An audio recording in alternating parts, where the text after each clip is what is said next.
மாநிலங்களவை தேர்தலில் போட்டியிட ஜூன் 2ஆம் தேதி மக்கள் நீதி மய்யத்தின் தலைவர் கமல்ஹாசன் மனு தாக்கல் செய்ய உள்ளதாக தகவல்கள் வெளியாகியுள்ளன.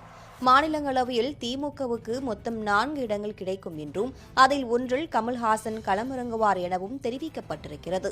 தமிழ்நாட்டில் காலியாக உள்ள மாநிலங்களவை உறுப்பினர்களுக்கான தேர்தல் ஜூன் 19ஆம் தேதி நடைபெறும் என்று அறிவிப்பு வெளியாகியிருக்கிறது.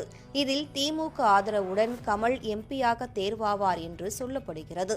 இது தொடர்பான அதிகாரப்பூர்வ அறிவிப்பு விரைவில் வெளியாகும் என்று எதிர்பார்க்கப்படும். நேரா அவன் வீட்டுக்கு போய் அவன் சட்டைய புடிச்சு எங்க அக்கால வச்சிருக்கியா முன்னடா அப்படின்னு ஒரு வார்த்தை கேட்டேன். அவன் என்ன சொன்னா?